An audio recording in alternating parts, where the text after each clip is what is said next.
Innocent victims of mob violence remain one of the least examined realities of organized crime. For decades, a convenient myth has survived: the idea that mobsters only kill other mobsters. It is a story that softens the damage, reduces public outrage, and allows violence to be framed as an internal dispute rather than a public danger. One of the men most closely associated with spreading that idea was Benjamin "Bugsy" Siegel. Siegel understood optics. He knew that fear disrupted business, and business mattered more than reputation.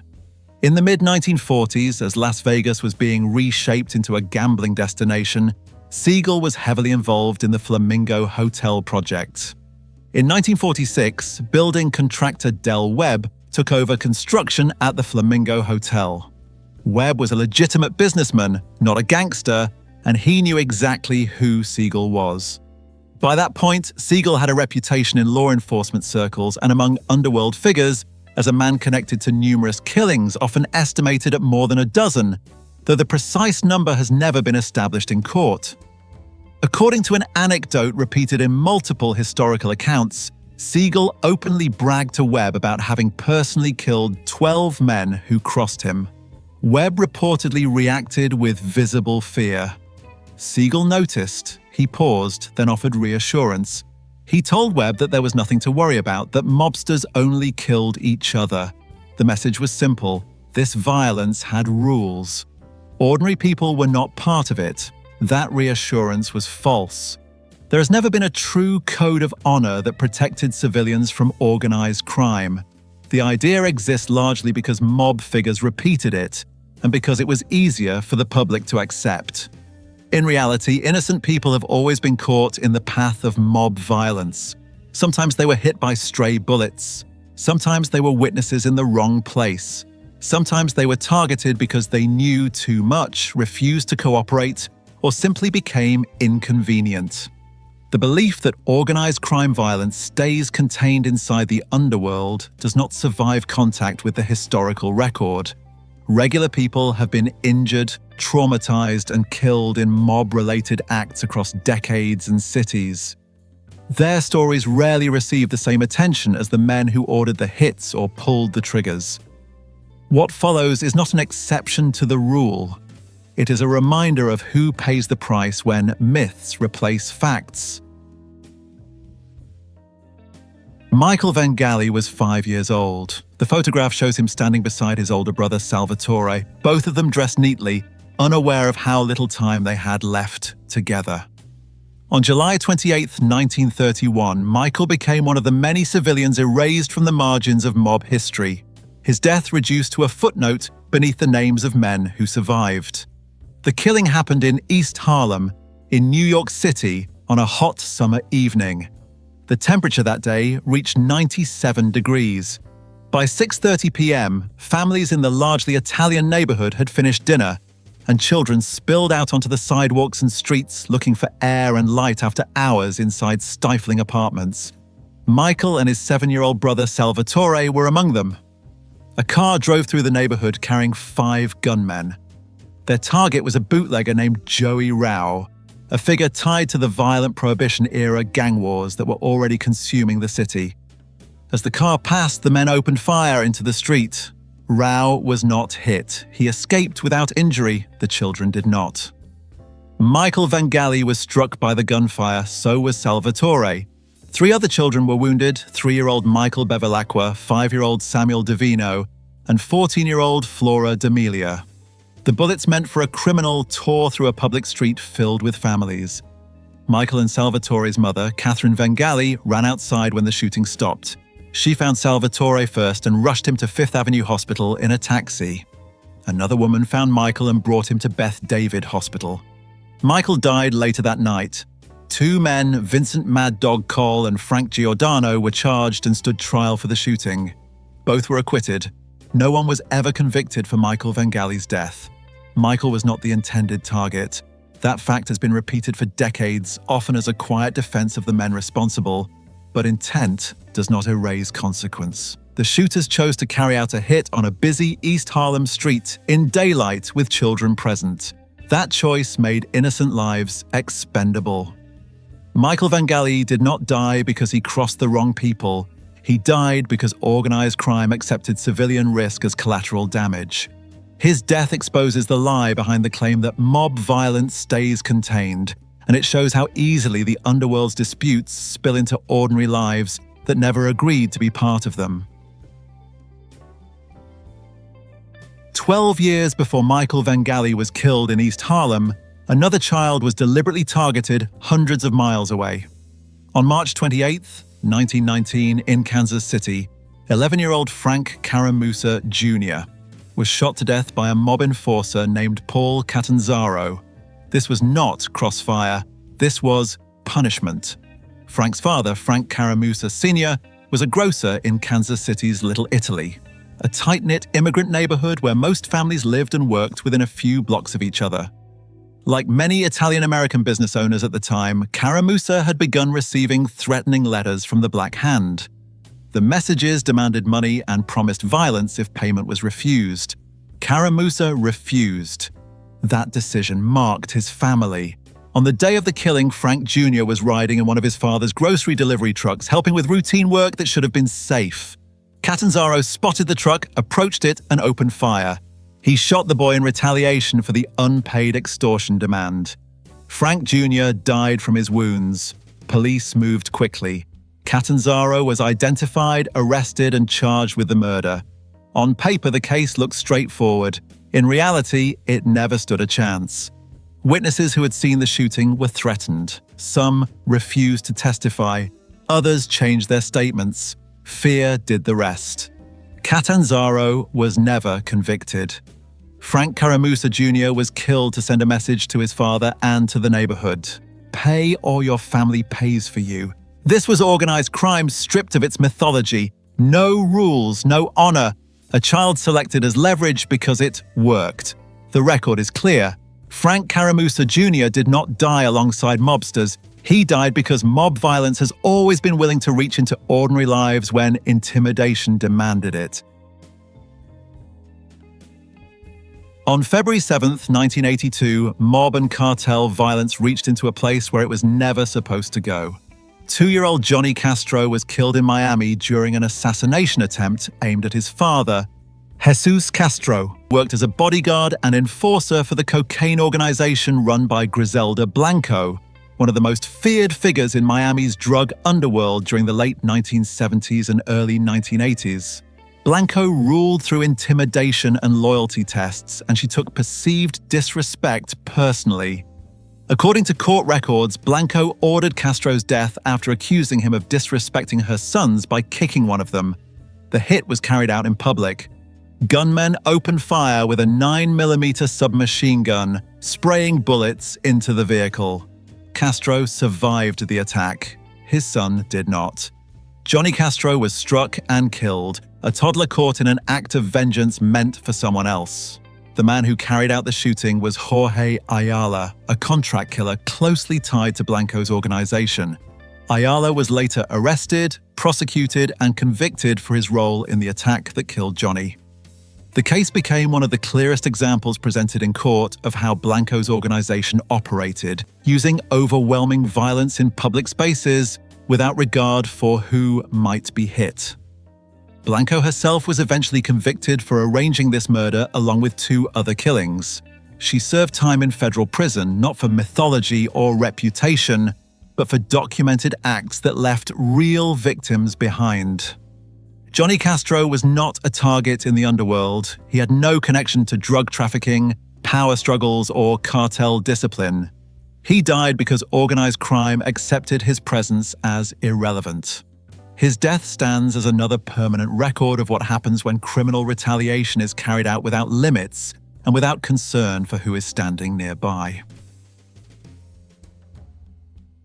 On January 16, 2014, in Calabria, southern Italy, 3-year-old Nicola Campolongo was murdered alongside his grandfather in a killing that shocked even a region long familiar with organized crime violence. Nicola was traveling with his grandfather, Giuseppe Iannicelli, a confirmed member of the 'Ndrangheta, and with Iannicelli's girlfriend. All 3 were later found dead inside Iannicelli's burned-out Fiat Punto on a rural road. investigators discovered Iannicelli's body in the trunk of the car. Placed on the roof was a 50-cent euro coin, a symbolic marker recognized by Italian authorities as a signature used in some 'ndrangheta executions. Nicola's presence was not accidental. At the time of the killing, both of his parents were serving prison sentences, leaving Nicola and his siblings in their grandfather's care. According to Italian investigators and anti-mafia experts, it was widely understood within the criminal world that Iannicelli kept his grandson with him at all times. The belief was that bringing a small child along would discourage rivals from carrying out an attack. It did not. The gunman fired anyway, killing the child along with the adults. The car was then set on fire, an act meant to destroy evidence and reinforce the message behind the killing. Nicola died at the center of a crime meant to settle underworld business, despite his known presence and his age.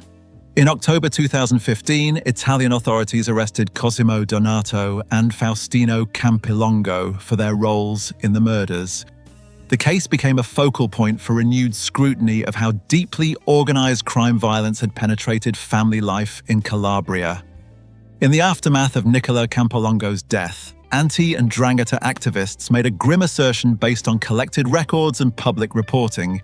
They stated that at least 30 children had died as a result of mafia-related violence in Calabria since 1950. The figure was meant to counter the long-standing claim that children were off-limits. Nicola Campolongo was known, seen, and still killed. His death stands as one of the clearest refutations of the idea that organized crime respects boundaries. Even the presence of a child, even a child carried openly as protection, was not enough to stop the violence. Just as children have been killed by organized crime, women connected to mob figures have also been treated as expendable. Girlfriends and wives were not protected by proximity. In some cases, that proximity made them more vulnerable. One of the clearest examples is the murder of Mary Bari, killed on September 25, 1984 in Brooklyn, New York. Mary Bari began dating Alphonse Persico when she was a teenager. Persico was the son of Colombo boss Carmine Persico and rose to become underboss of the family. Bari remained with him for roughly 10 years, living inside the orbit of organized crime without being a formal participant in it. In 1980, Persico went into hiding after an extortion conviction. From that moment on, Bari became a liability in the eyes of the family. Persico's associates believed she knew where he was hiding. They feared she could share that information with federal authorities. Rumors circulated that she was already speaking to the FBI. Whether those rumors were true has never been proven, but within the Colombo family, suspicion alone was enough.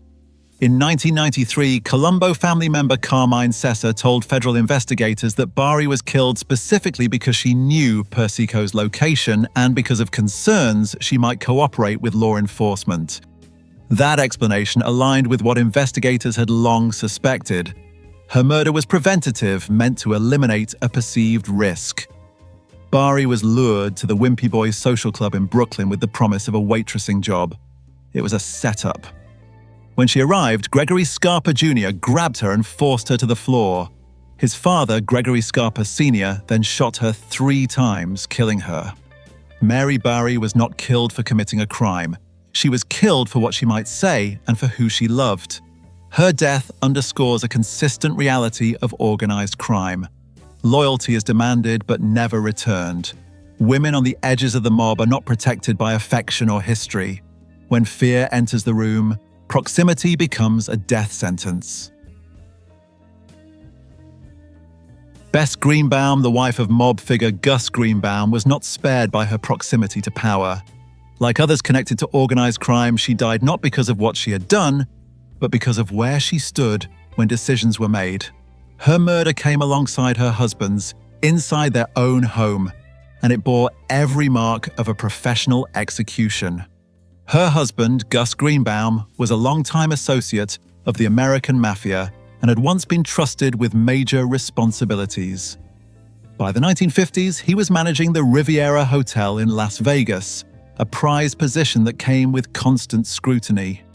Behind the scenes, Greenbaum's standing was deteriorating.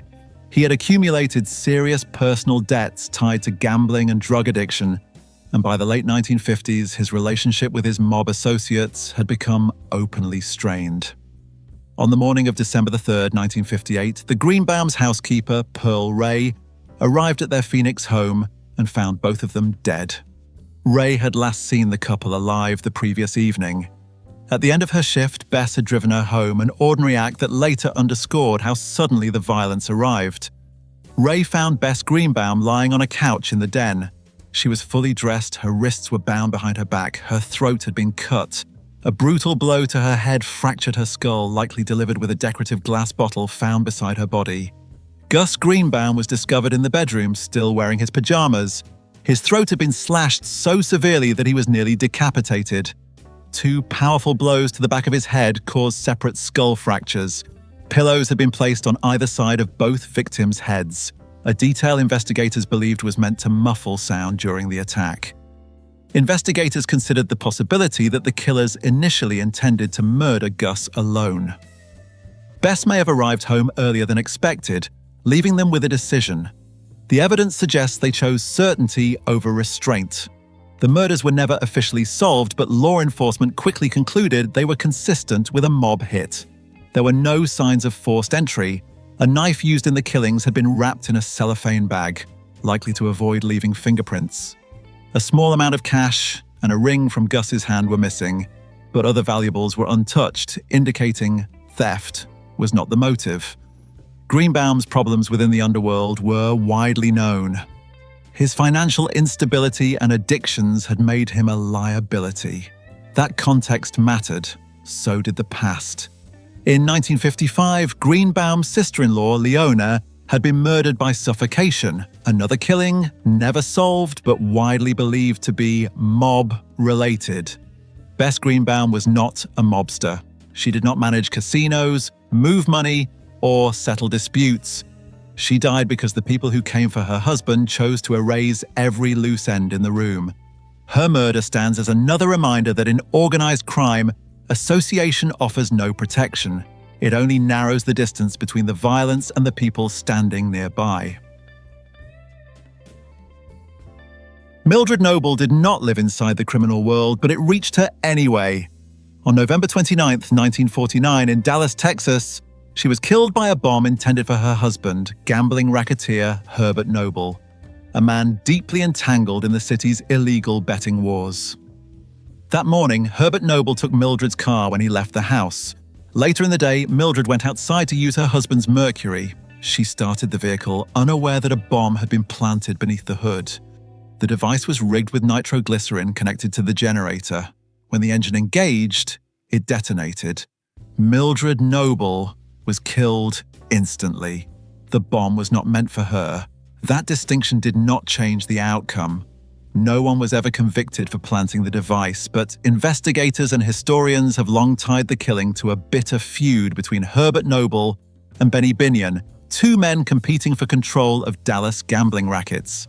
The rivalry had already produced years of violence. Noble, known in the underworld as the Cat, had survived multiple assassination attempts throughout the mid to late 1940s. Binion moved to Las Vegas in 1946, but the conflict did not end with his departure. Attempts on Noble's life continued even after Binion left Texas, suggesting that the dispute had grown beyond proximity and into something personal and enduring. After Mildred's death, Noble withdrew almost entirely from public life. He left his home only when necessary, traveling in an armored Ford. He turned his property into a defensive perimeter, keeping Dalmatians, Chihuahuas, peacocks, and guinea hens as living alarm systems, animals chosen for their sensitivity to noise and movement. The precautions reflected a man who understood that the danger had not passed. They were not enough. On August 7th, 1951, a bomb was planted in Noble's driveway. This time, there was no mistake. Herbert Noble was killed, ending a feud that had already claimed the life of his wife. Mildred Noble was not a gambler. She was not a rival. She was not a threat. She died because mob violence does not distinguish between targets and bystanders when revenge is in motion. Her death is another example of how organized crime punishes families for conflicts they never chose to join. familial and romantic ties do not explain every innocent death connected to organized crime. Sometimes proximity alone is enough. On the early morning of August 29, 1937, William Holmes, a black doorman with no criminal ties, was killed outside a Detroit nightclub by a bomb that was never meant for him. Holmes worked at the 1040 Club, a popular late-night spot in Detroit during the Prohibition era's aftermath. The club was known as a regular hangout for members of the Purple Gang, one of the most violent and influential criminal organizations in the city at the time. Holmes was not part of that world. He was an employee responsible for watching the door and assisting patrons as they came and went. One of those patrons was Harry Millman, a figure associated with organized crime who frequented the club. Millman had a routine. At the end of the night, he often asked Holmes to bring his car around. Holmes had no relationship with Millman beyond that task. He was not involved in gambling, bootlegging, or enforcement. He was doing his job. That night, a bomb had been planted in Millman's car. As Holmes went to move the vehicle, the device detonated. 10 sticks of dynamite had been wired directly to the spark plugs. When the ignition engaged, the explosion tore through the car. Holmes was killed instantly. Millman was not present. He survived. William Holmes became the first recorded victim of a gangland car bombing in Detroit. His death marked a turning point in the city's criminal history, not because of who he was, but because of what it signaled. Organized crime had embraced explosives in public spaces, accepting the certainty that someone nearby might die. Holmes had no ties to the Purple Gang. He was not a rival, an informant, or an associate. He was a working man caught between a routine favor and a hidden device. His death stands as a reminder that mob violence does not require personal connection. Sometimes all it requires is being close enough when someone else is marked for death. Another reason innocent people die in organized crime violence is far simpler and more frightening. Sometimes they are killed because someone gets the wrong face. On the evening of April 19, 1979, that mistake cost 18-year-old Dominick Ragucci his life. Ragucci was not a criminal.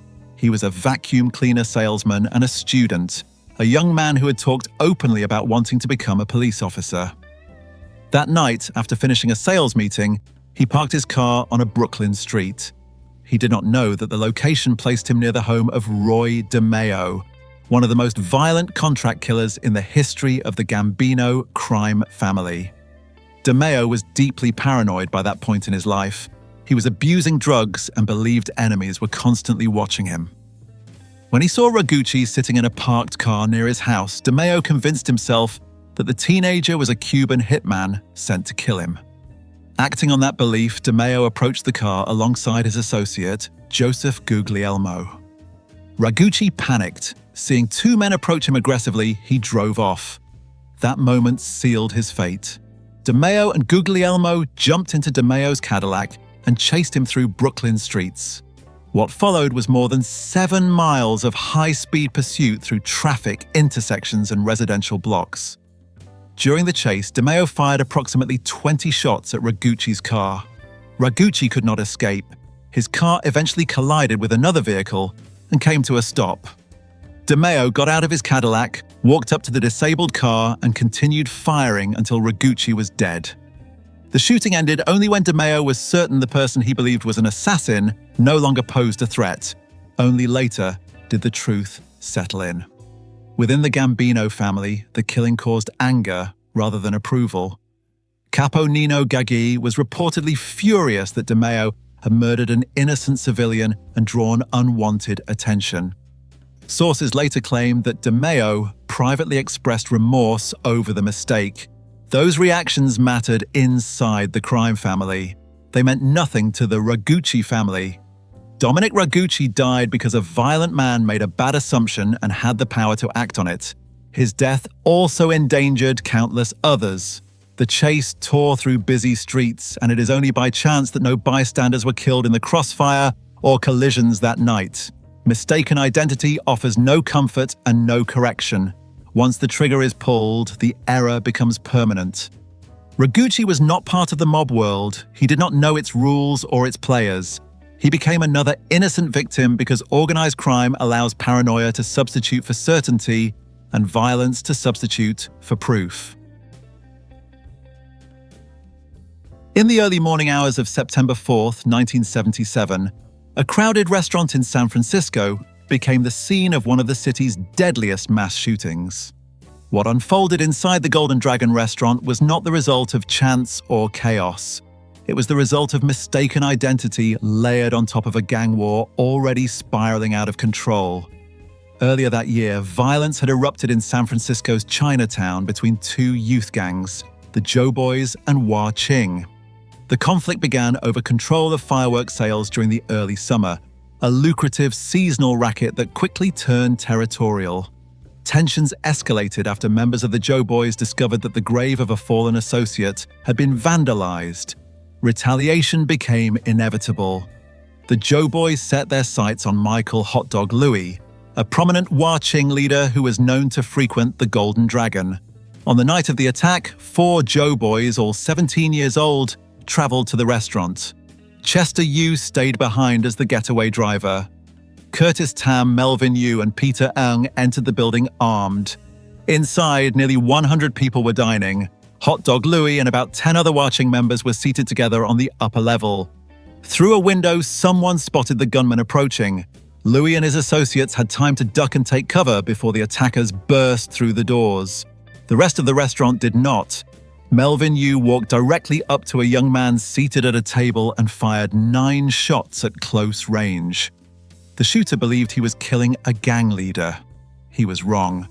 The man he murdered was Paul Wadder, a 25-year-old San Francisco native Asian-American activist and law student at the University of San Francisco.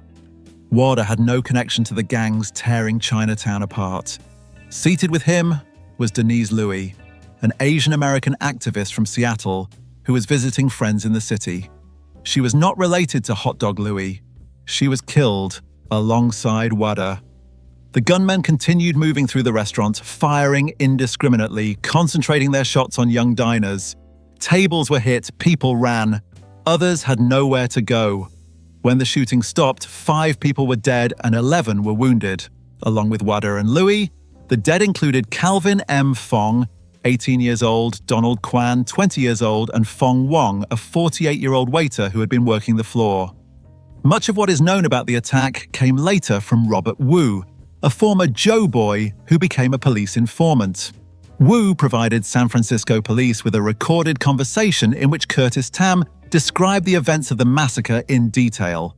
That evidence became central to the prosecutions that followed. In 1978 and 1979, trials were held for the 4 teenagers involved in the shooting, along with Doughboys leader Tom Yu and 2 other juveniles tied to planning the attack. Melvin Yu and Peter Ng were convicted on multiple counts of first-degree murder. Curtis Tam was convicted of second-degree murder. Tom Yu was convicted on 5 counts of first-degree murder for orchestrating the massacre. At the time, the Golden Dragon Massacre dominated front pages. It was the deadliest mass shooting in San Francisco history. For the survivors and the families of those killed, the damage did not fade with the headlines. It became permanent. The people who died inside the Golden Dragon were not rivals, not soldiers, not part of a criminal hierarchy. They were students, activists, workers, and diners who happened to be in the wrong place when revenge overrode recognition. Their deaths stand alongside countless others as evidence of the true cost of organized crime, measured not in money or power, but in innocent lives erased by conflicts they never chose to be part of.